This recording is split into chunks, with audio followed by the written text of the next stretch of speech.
Hello and welcome to the program. CIA, spies, spooks, we've all seen the movies. But who would know that we have a secret US spy base in Australia, named Pine Gap, near Alice Springs?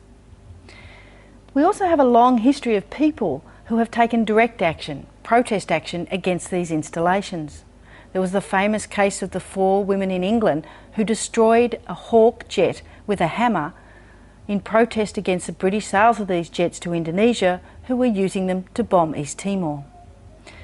I have Donna Mulhearn in the studio, who is currently facing charges for taking direct action against Pine Gap. Welcome, Donna. Thank you.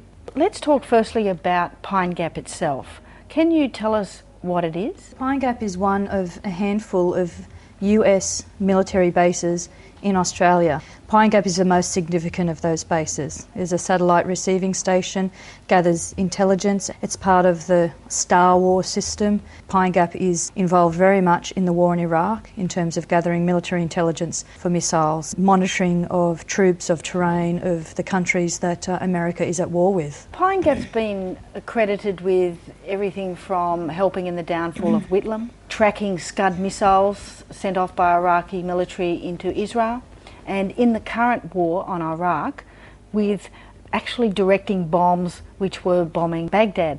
Now, you went to Iraq before the war started and were there as a human shield. Can you tell us what you feel about Pine Gap playing that role and yourself being there as an Australian to defend what was the Iraqi people that were being bombed? Being in Iraq during the war makes the issue of Pine Gap, for me, a very personal one. And for me, the issue is not in any way abstract. There is no loose connection for me. For me, it's concrete and it's definite because I was on the receiving end of those missiles whose coordinates were typed in from Pine Gap, and the intelligence gathered for those missiles came from Pine Gap. I'll give one example. I was at Al-Shwala marketplace in Baghdad the morning after it had been hit by a missile the night before. This was an ordinary working class area. People had snuck out from their homes to get a bit of rice and a few supplies to keep them going during the war. And the area had been struck by a missile, dozens killed.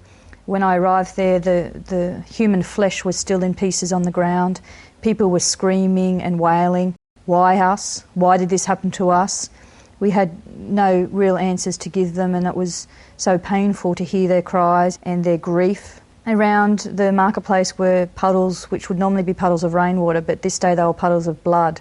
And the missile that had hit that marketplace, the US forces said the next day, was an accident. Now, when I was home a couple of months later, I found the hiking boots I was wearing the day I was at Al-Shwala, and I noticed for the first time a blood stain.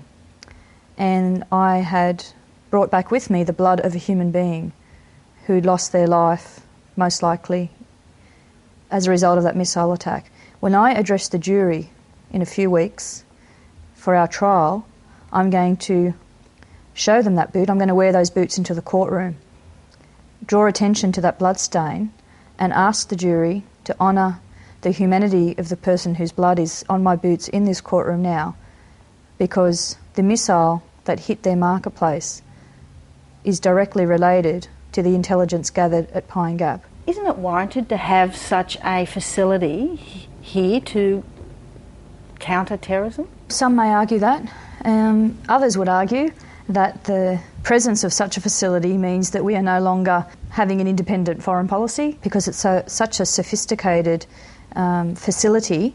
It is at the heart of any American war-making venture, which means we no longer have any semblance of neutrality. Dangerous for Australians, rather than the comfort of having a facility that maybe is highly technological and could protect us. I actually feel it's the opposite. It means that whatever war America goes into next, we are there. We are there because Pine Gap will be at the heart of that war. It is crucial to the running of any war that the Pentagon is involved in now. And so I believe it means Australia will become a target for possibly others who will want to attack that facility. So I think it's placing us more in danger than anything else. In a world where terrorism's the big fear, How can that be explained to people when there is so much propaganda, if you like, about terrorism, which is from the Middle East, is from Palestinians or Arabs or whatever? We have to cut the nonsense, basically, and demand that we reclaim the meaning of that word, because it's lost its meaning. It's now a myth, and it's a construction of spin doctors from the White House.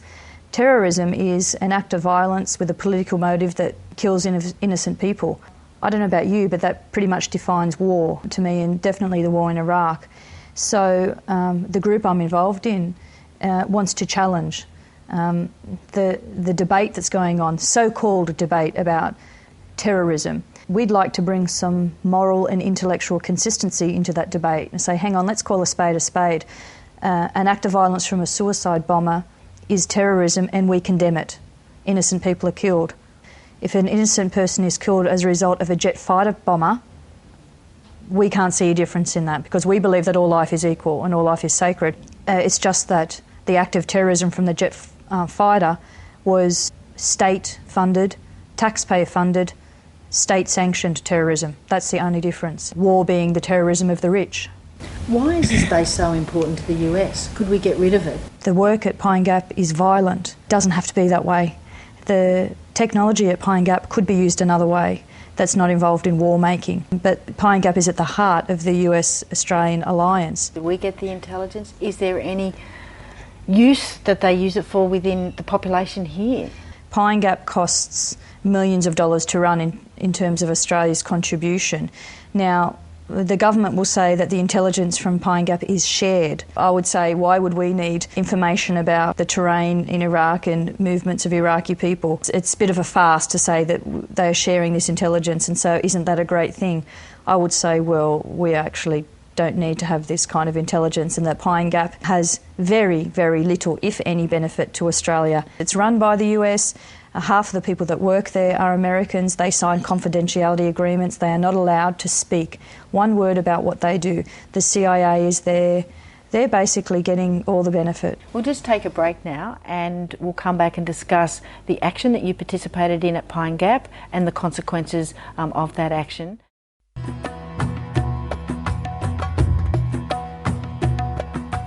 On 13 February 91, at 4 o'clock early morning, this shelter suddenly attacked by two missiles with laser guide. The first missile penetrate, and the second burner. The first one, they penetrate like a drill, make this hole, and make another hole like this in the underground, because this shelter have 2 floors. But the people in the another floor also killed by the pressure.